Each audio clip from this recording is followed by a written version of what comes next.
Olá, pessoal. Bem-vindos a mais uma edição desse podcast do Conexão Sobrac. E hoje nós vamos discutir estimulação fisiológica, estimulação rinciana ou estimulação do ramo esquerdo. Meu nome é Alexandre Fagundes, eu sou vice-presidente dessa gestão atual do Sobrac. E para esse podcast eu conto aqui com a presença do Dr. Júlio César Oliveira, especialista em estimulação artificial, professor da Universidade Federal do Mato Grosso, o professor Eduardo Costa, eletrofisiologista, membro da FOBRAC também, o professor Anísio Pedrosa, outro especialista em estimulação cardíaca artificial, todos com expertise no assunto e com grande experiência nessa questão. Eduardo, vamos começar então, já que o tema é estimulação fisiológica, rinciana ou ramo esquerdo, como é que a gente se situa nesses conceitos? O que seria, então, na estimulação fisiológica, estimulação de riso ou de estimulação de ramo esquerdo? Você diferencia uma coisa da outra? Como é que você aborda essa questão? Bom, boa noite, Alex, Júlio, Anísio, todos da Subrac. Muito obrigado, o privilégio de estar aqui. Alex, assim que a gente quer um pouquinho mais rodado, mais idoso, a gente começou a fazer essa tal de chamar de estimulação fisiológica quando partiu do VVI para o DDD, né?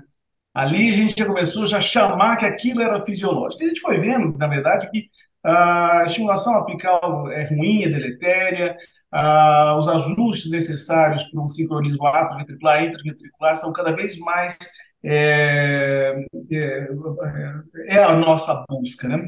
E a estimulação do sistema de condução ele trouxe um avanço muito grande, porque é nada melhor que o sistema excitocondutor natural do coração, o sistema His-Purkinje, para poder transmitir a atividade elétrica. E dentro desse conceito, inicialmente a estimulação do RIS era mais desejada, porque você conseguia, através daí, fazer uma despolarização do ventrículo direito e esquerdo, utilizando o sistema excitocondutor, né? Agora, com o passar do tempo, se notou que alguns problemas aconteciam. A estimação seletiva do RIS, ou mesmo não seletiva, não é tão simples assim, os limiares são mais altos, e a facilidade de se encontrar o septal profundo estimulando a região da área do ramo esquerdo trouxe uma possibilidade de melhores limiares, uma previsibilidade maior no implante e um resultado final que é bastante interessante. Então, hoje, cada vez menos a gente usa a estimulação riciniana pura, ainda que, especialmente nos bloqueios nodais, dá uma vontade muito grande de fazer, né? Mas o follow-up dos pacientes com estimulação do ramo esquerdo, da região do ramo esquerdo, me parecem que hoje estão um pouco mais solidificados do que em relação à estimulação riciniana direta. Não sei o que os outros pensam. É interessante, né, que essa história de estimular o sistema de condução começa até com o conceito de estimulação para-riciana, né? Então, assim, você que já acumula alguns cabelos brancos, então, assim, você pode Contingir. trazer para a gente um pouco dessa experiência de ter lá nos primórdios, porque na eletrofisiologia sempre se fez estimulação para-riciana, né, como manobras eletrofisiológicas, né? Então, assim, hoje a coisa ampliou, é isso que você está querendo dizer, que já é possível se catar partes diferentes do sistema de condução no mesmo pacote do que veio a ser chamado estimulação fisiológica? Sim, sim. Existem vários parâmetros, inclusive, para a gente saber de fato o que a gente está estimulando, né? Você pode, no mesmo sistema de estimulação, ter uma estimulação, por exemplo, anódica pura do ramo esquerdo, uma estimulação catódica do lado direito, a estimulação do músculo. Então, você tem que. O eletrocardiograma está cada vez mais importante na nossa interpretação, de fato, daquilo que a gente está fazendo, né? Mas não há dúvida que é, olhando de trás para frente, a gente fez durante muito tempo a estimação apical e nós aprendemos a duras penas que estimular longe do sistema de condução é o pior negócio. E estamos agora dentro de um movimento para tentar estimular o mais próximo possível ou mais seletivamente possível o sistema excitocondutor do coração. Bacana. Então, quer dizer que a gente tem hoje um cardápio amplo de possibilidades diferentes para estimular diretamente o sistema de condução por técnicas práticas, acessíveis e de baixo custo, que podem ser aplicadas no dia a dia da estimulação cardíaca artificial. Anísio, qual que seria a vantagem, então? Qual que é a vantagem? Por que que o eletrofisiologista, por que que o estimulista, ele deve buscar, se é que deve, então, partir para a estimulação direta do sistema de condução? Oi, boa noite, colegas. O que nós vemos foi que o Eduardo já apresentou. Esta procura, ela no começo, há uns anos atrás, até praticamente 20 anos atrás, era difícil porque as características dos eletrodos não permitiam praticamente, era muito difícil em questão de segurança, você conseguir estimular próximo ao sistema de condução. Quem te fala próximo ao sistema de condução era essa região paraiciana. Às vezes, com manobras de fazer mudanças no guia dos eletrodos, você acabava conseguindo estimular esta região, que era muito fácil com o eletrofisiologista, por causa dos catéteres que tinham movimento e você conseguia estimular aquela região. Para nós, da estimulação, que a gente também está velho nisso, a gente era muito difícil e muito inseguro, porque você tinha o medo dos eletrodos perderem a captura e você perdeu o doente. A partir do momento de praticamente 20 anos para cá, e se começou a modificar os eletrodos novos, esse eletrodo da Medtronic, que foi o primeiro, praticamente, o 3830, que a gente conseguiu fazer essa estimulação fisiológica com característica melhor, e o aparecimento de bainhas, é que a gente conseguiu fazer exatamente isso que o Eduardo falou. Você conseguiu estimular próximo ao RIS ou direto no RIS, e agora a evolução te leva de praticamente 5, 8, 7, 8 anos para cá, você conseguir capturar o ramo esquerdo. Então, você com a bainha e perfurando o septo, a gente consegue ter uma captura do ramo esquerdo seletiva ou próximo à região do ventrículo esquerdo. Então, isso facilitou muito, isso deu característica, a gente pode ver mais à frente, os resultados dos estudos demonstrando que a seletividade, a procura da estimulação do sistema de condução tem trazido os resultados satisfatórios em termos de redução da desincronia intraventricular do ventrículo esquerdo. Então, esta é a vantagem de você procurar a estimulação fisiológica. Você, saindo da estimulação do ventrículo direito apical ou do músculo do ventrículo direito para a estimulação do sistema de condução direto, você tem uma vantagem de você ter uma velocidade de condução muito rápida e você ter uma despolarização do ventrículo o mais próximo do normal do paciente. Esta é a vantagem da estimulação do sistema de condução. A gente fala sistema de condução, pode ser o RIS, pode ser o ramo esquerdo, ou até uma região do septo próximo ao ventrículo esquerdo, você capturando aquela região. Então, este avanço com essas bainhas e com essa seletividade de procurar, de mapear através da atividade intracavitária, do eletrograma intracavitário durante um procedimento cirúrgico, facilitou muito essa capacidade que nós temos agora de estimular o sistema de condução direta. Então, esta é a vantagem de você ter uma captura agora segura, principalmente do ramo esquerdo, mais segura do que o RIS, porque a gente sabe a evolução dele, que eleva o limiar, você pode ter perda de comando, e a característica dessas facilidades que a gente tem. Então, com isso, a gente tem essa despolarização rápida do ventrículo esquerdo. Então, para mim, a maior vantagem da estimulação do sistema de condução é você evitar a desincronia na grande maioria dos pacientes, intra ou do ventrículo esquerdo, pela estimulação artificial que a gente faz no dia a dia. Então, a desincronia que a estimulação convencional promove, e como o Eduardo já tinha falado, essa é uma questão que, desde os primórdios da estimulação ventricular isolada, já vem sendo identificada e perseguida a solução. Já visto que estimulação fisiológica foi chamada o primeiro da estimulação dupla câmara, atrioventricular, depois a estimulação multissítio e agora a estimulação direta do sistema de condução.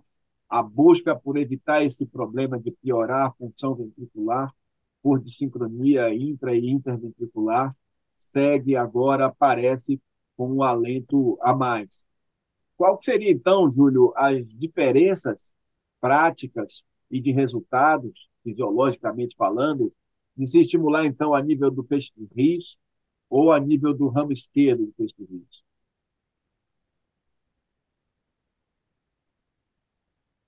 Júlio, seu microfone está ligado. Então, Alexandre, eu agradeço a Sobrac por esse convite, participar dessa conexão com Sobrac. Um abraço aos colegas aí, os amigos, Anísio, Alexandre, Eduardo. Então, em relação às diferenças, nós sabemos que a estimulação direta do sistema de condução, tanto do risco como do ramo esquerdo, traz os resultados aí que o Anísio e o Eduardo já bem explicou aí. Então, existem algumas diferenças na técnica que tem algumas vantagens da estimulação do ramo esquerdo em relação ao RIS, que nós sabemos, como o Anísio já falou aí, a estimulação do RIS a gente temos geralmente limiares mais elevados. A estimulação do ramo esquerdo, o limiar é menor, isso pode levar a uma duração maior do gerador, né, poupando energia do aparelho, e com resultados muito semelhantes ou até melhores que a estimulação do RIS em alguns casos. E nós temos também que a estimulação direta do RIS pode ter mais disposicionamento de eletrodos do que a estimulação do ramo esquerdo, onde o eletrodo fica mais bem fixado, né? E também alterações de sensibilidade. Nós sabemos que a estimulação rissiana, nós não temos QRS tão grandes ou tão amplos, com amplitude tão boas, né, como na estimulação do ramo esquerdo. E, além disso, podemos ter também cross-sense, a sensibilidade o eletrodo ventricular de estimulação do RIS pode sentir a onda P e ter interferência, então, na estimulação, o que não acontece na estimulação do ramo esquerdo. Então, a estimulação do ramo esquerdo tem se mostrado hoje mais benéfica, com melhores resultados, e tem sido e tem progredido, então, cada vez mais para a gente optar mais por essa estimulação. Além do que, a estimulação do ramo esquerdo tem outra indicação nos pacientes que têm o bloqueio de ramo esquerdo mesmo, né, que precisa de corrigir uma dissincronia. Às vezes você não consegue corrigir isso estimulando direto no RIS, porque esse bloqueio às vezes é um pouco mais distal. Então aí você consegue, estimulando direto o ramo esquerdo, a correção dessa dissincronia, mostrando mais uma vez o benefício da estimulação do ramo esquerdo em relação à superioridade em relação à estimulação rissiana. Não quer dizer que em muitos casos não seja bem indicado a estimulação do RIS ou do RIS distal até, com bons resultados, mas sempre mostrando que o benefício da estimulação do ramo esquerdo direto e as chances de ter menos problemas é sempre bem evidente, né? Então, assim, a estimulação do ramo esquerdo, ela veio para resolver alguns problemas, algumas dificuldades que a estimulação direta do feixe de RIS vinha enfrentando. Sim, acho que ela não só resolveu alguns problemas, como complementou também a capacidade de você utilizá-la para ressincronização cardíaca, né? Não só esses problemas de limiares, de sensibilidade, de possibilidade de deslocamento de eletrodos ser menor, também como a possibilidade de você ressincronizar pacientes que têm bloqueio de ramo esquerdo mais distal um pouco do que do intra-herciano. Então, nesses pacientes, acho que também o benefício tem uma superioridade em relação à estimulação herciana. Okay. Sua opinião dos outros colegas aí, se querem falar alguma coisa. O Eduardo, Anísio, vocês querem comentar alguma coisa sobre essas diferenças técnicas, falando assim? Porque eu vou aproveitar que vocês vão falar aqui, vão entrar nessa seara. Tem pessoas que perguntam, o que é melhor? É RIS? É ramo esquerdo? Ou uma coisa é um complemento do outro? Como é que vocês enxergam isso daí? O Anísio pediu a palavra, aí vou passar aqui para o Anísio comentar. Então, Alexandre, complementando do Júlio aí, o que acontece, o que eu vejo agora no dia a dia? É uma rotina minha, acho que de todos nós aqui, a gente acaba mapeando, procurando o RIS, o intervalo HV, e a gente tenta estimular o paciente ou com condução AV, que tem um bloqueio infra-RIS ou bloqueio nodal, ou o paciente com bloqueio de ramo esquerdo. De rotina, a gente tenta estimular o RIS e ver se essa condução passa a ser normal ou não, tá certo? A grande maioria dos pacientes com bloqueio de ramo esquerdo, o que eu percebo, pacientes com miocardiopatia dilatada, grande, o coração já dilatado, é pouco, a chance da gente corrigir é bem menor do que você capturar direto o ramo esquerdo, como o Júlio já falou, você captura o ramo esquerdo provavelmente abaixo da lesão onde você está, e com isso você consegue corrigir esse ramo esquerdo. Então, para mim, a facilidade qual é? Primeiro, os limiares são melhores, isso é muito importante, e a segurança do eletrodo, por você estar entrando no septo e esse eletrodo fica firme ali dentro, a segurança a longo prazo é muito maior do que o do RIS. E eu tenho, assim, com experiência desde 2019, eu tenho me decepcionado com os RIS que eu fiz, um monte de RIS que eu fiz no começo, eu tenho pegado agora pacientes que os limiares têm subido. Os limiares vêm subindo e tem ficado limiares acima de 3, 3,5, que era um e pouco, 1,5 na época, vem subindo, a gente aumenta a energia, e com isso a gente está gastando bastante da bateria, e uma bateria tem ficado uma previsão de 4 anos e meio de duração. Então, esta para mim é uma grande vantagem de você ter a estimulação do sistema de condução do ramo esquerdo direto. Outra coisa que é muito importante que o Júlio falou, eu acho que a estimulação do sistema de condução tem ajudado muito em alguns casos. Pacientes que evoluíram mal com a estimulação convencional, antigamente a gente entrava nesses pacientes para fazer a ressincronização cardíaca com eletrodo de ventrículo esquerdo. O que a gente tem feito agora, e os resultados são muito satisfatórios, muito mesmo, eu acredito que a experiência de vocês capturando o sistema de condução, a gente evita e melhora essa condução e não precisa colocar esse eletrodo do ventrículo esquerdo, e você mantém o paciente com marca-passo atrioventricular. Então, eu acho que isso, para o futuro, é algo muito importante no nosso dia a dia, e pacientes que a gente tem experiência também de que você não consegue fazer uma ressincronização porque não tem um seio coronário, não tem uma veia lateral muito adequada, a gente está conseguindo fazer isso com a estimulação do ramo esquerdo. Então, eu vejo estas vantagens importantes em relação à estimulação do ramo esquerdo em relação ao RIS. Não que o RIS não faça isso, mas a segurança a longo prazo que eu tenho tido, a minha experiência de alguns casos, é dessa piora da estimulação, dessa piora do limiar, e com isso a gente pensando o que fazer depois, se eu vou ter que trocar esse eletrodo, passar para um ramo esquerdo, ou ficar trocando esse gerador a cada 4 anos e meio desses pacientes. Então, isso é uma dúvida que tem realmente aparecido depois de um tempo de experiência em relação a esta evolução comparativa do RIS com o ramo esquerdo.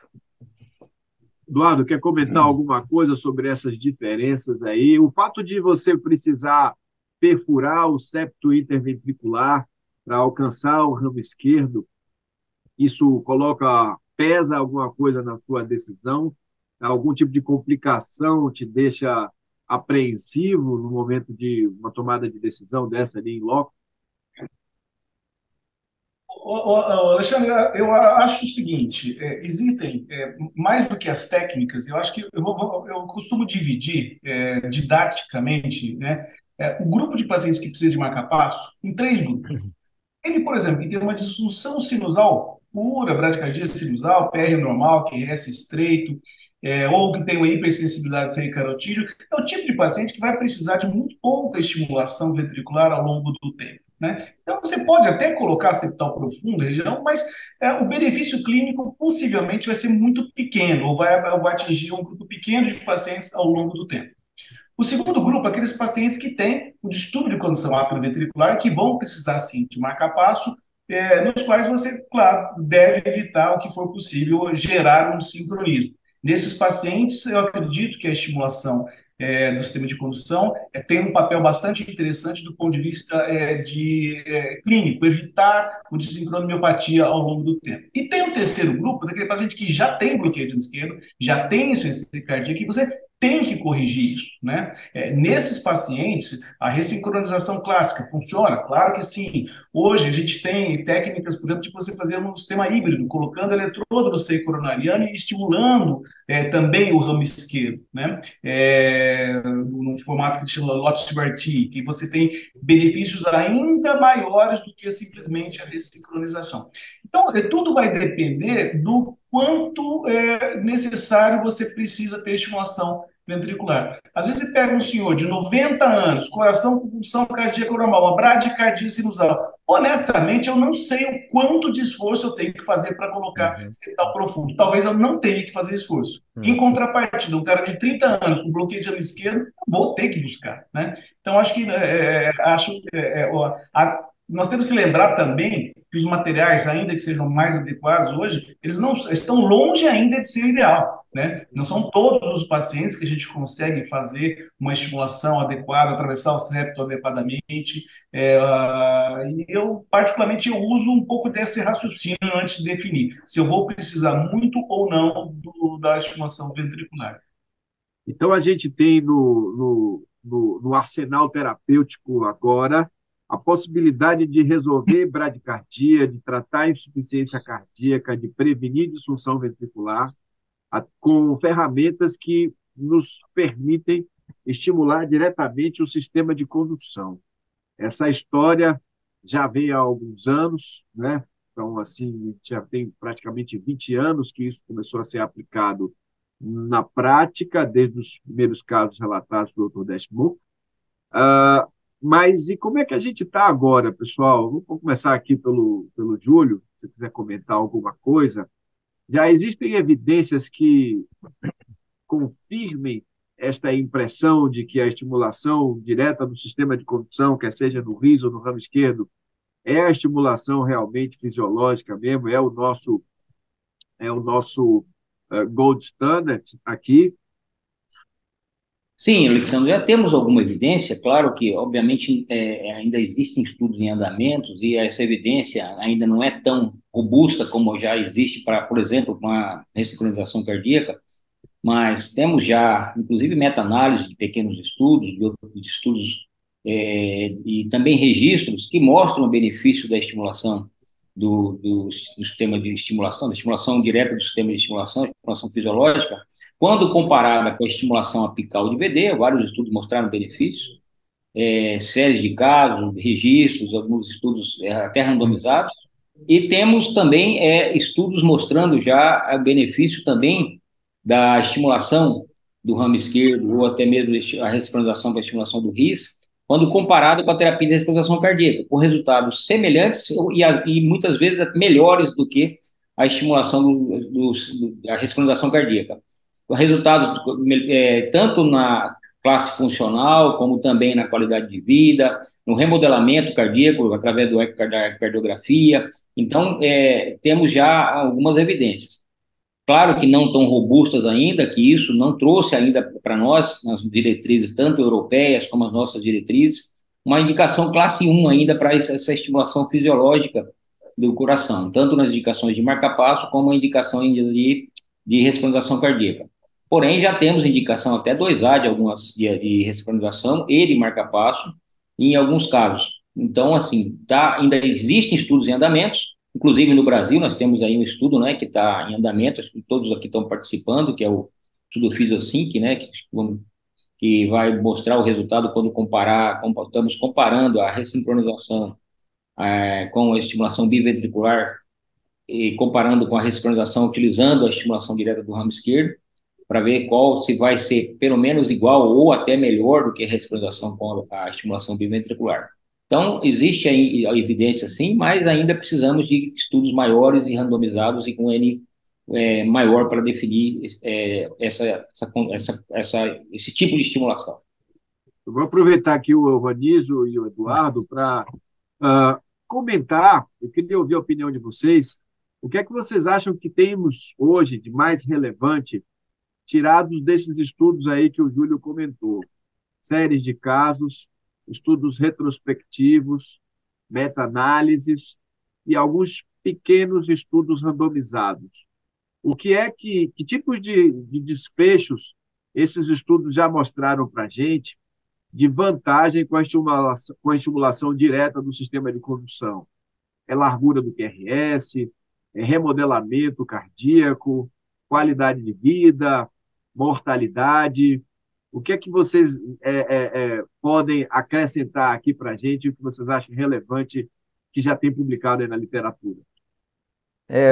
Alexandro, o que a gente vê, como o Júlio falou, basicamente o que a gente tem de concreto são estudos comparativos retrospectivos, a grande maioria, quase nada randomizado e prospectivo, séries de casos, e o que a gente vê tem estudos comparativos comparando a estimulação do sistema de condução com a estimulação convencional do ventrículo direito.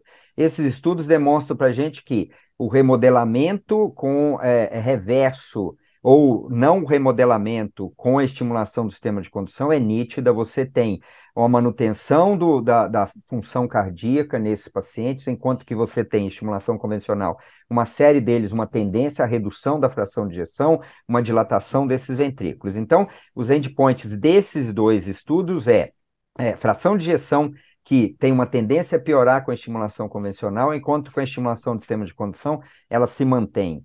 Uma tendência a maior incidência de hospitalização por insuficiência cardíaca nos pacientes com estimulação convencional do ventrículo direito em relação aos pacientes com estimulação tanto iciana quanto do ramo esquerdo. Então, você já tem, não se mexe nesses estudos, principalmente nesses aí, não tem nada relacionado à mortalidade, porque ainda tem um tempo pequeno de análise nesses pacientes, mas hospitalização por insuficiência cardíaca, piora de fração de ejeção, piora de classe funcional, existe essa tendência à melhora do sistema de condução.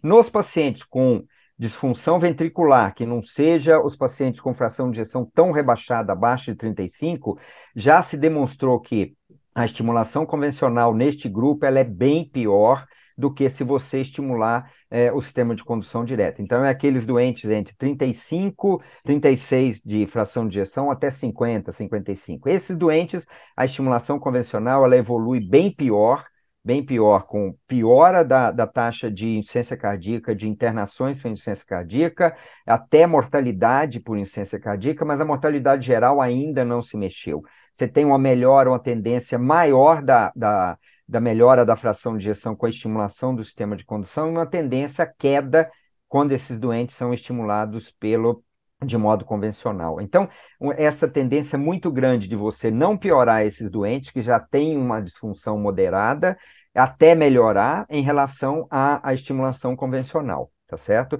E o paciente com disfunção grave, com bloqueio de ramo esquerdo, se você comparar a estimulação do sistema de condução, o RIS ou o ramo esquerdo, com a estimulação da terapia de ressincronização, que esses doentes já têm a indicação da terapia de ressincronização, há um equilíbrio muito grande nesses dois grupos, uma melhora da fração de ejeção muito parecida entre eles, um remodelamento muito parecido entre os dois. O QRS tem uma tendência a ser mais estreito com a estimulação de sistema de condução em relação à convencional, com melhora da fração de ejeção muito parecida entre eles, e a taxa de melhora clínica de hospitalização deles também uma tendência bem parecida. E a mortalidade, ainda nenhum desses estudos mexeu em termos de mortalidade. O que se sabe que em hospitalização, realmente existe uma tendência parecida ou até uma tendência à melhora do sistema de condução. A mortalidade, não sei se é pelo tempo deles não ter nada prospectivo, ainda não se conseguiu mexer na mortalidade geral desses pacientes. Então, acho que a gente precisa, como o Júlio falou, exatamente estudos prospectivos, randomizados, comparando nitidamente esta estimulação do sistema de condução com a convencional e com a ressincronização cardíaca. Eu acho que em mais 2 anos, por aí, a gente tem esses estudos mais robustos e a gente vai mudar as nossas diretrizes. Eu acho que a evolução dela é exatamente essa, entendeu? Ok, perfeito. Eu acho que a gente abordou aí vários aspectos práticos desse modo de estimulação, dessa maneira de se estimular o coração. E, dito isso, eu quero abrir a palavra aqui para vocês, para a gente encerrar esse bate-papo aqui. Vou começar aqui com o Eduardo, para a gente finalizar esse podcast e agradecendo aqui bastante a participação de todos vocês. Foi uma conversa muito produtiva, Eduardo. Alexandre, eu que agradeço essa oportunidade. Acho que uma coisa que eu não uso ainda é o termo estimulação fisiológica. Eu acho que a gente não está autorizado ainda a chamar esse sistema de estimulação fisiológica. Talvez seja o mais próximo que nós temos. Ainda temos muito que aprender e ganhar espaço, mas que é absolutamente estimulante você ver um QRS cada vez mais estreito, paciente com a preservação da classe funcional, melhora do remodelamento, evitar os problemas que alguns marcapassos antigos geravam, isso é formidável. Então, acompanhar esse momento é bastante gratificante, histórico, acho que a gente vai aprender muito ainda com isso. Júlio, comentar aqui suas palavras finais. Sim, realmente é um tema muito excitante, é muito interessante, né? E acho que nós estamos evoluindo muito ainda, principalmente como nós vimos a evolução da terapia de estimulação cardíaca através da estimulação biventricular. Acho que nós vamos evoluir muito ainda em relação à tecnologia. As bainhas estão cada dia melhorando a cada dia. como aconteceu com a ressincronização cardíaca pela estimulação biventricular, e acredito que, como diz o Anísio aí, não só em termos de evolução tecnológica, mas também em evidências e de evidência científica, acho que nos próximos 2, 3 anos aí vamos ter grande avanço dessa técnica de estimulação cardíaca. Obrigado a todos. Ok, obrigado, Dionísio. Comentar aí no final, aí vamos despedindo aqui da participação aí, contando mais uma vez aí com sua presença aí. Obrigado, gente. Obrigado, meus amigos, Alexandro. Eu acho que, concluindo, o Eduardo e o Júlio já falaram bastante sobre isso. Vai ser a evolução, acho que vai ser exatamente o que a gente imagina, eu acredito, porque o que a gente vê no dia a dia, a melhora eletrocardiográfica tem correspondido, quando a gente avalia esses doentes, a uma melhora funcional, melhora do ventrículo esquerdo, da dissincronia. Então, isso eu acho que a gente não vai ter como escapar dela. Então, eu acredito que o futuro vai ser qual? Eu acho que se a gente tiver essas evidências mais fortes, a gente vai conseguir colocar esta estimulação do sistema de condução no sistema público. Eu acho que a maior dificuldade ainda está tendo, a gente consegue fazer isso, uma grande parte, a gente consegue fazer porque pela a estimulação no sistema privado, a gente tem conseguido fazer, mas no sistema público existe uma trava muito grande, que é as licitações e a gente ter todos os locais, a cobertura das bainhas para a gente ter estimulação fisiológica. Eu acho que isto vai fortalecer muito a estimulação cardíaca no Brasil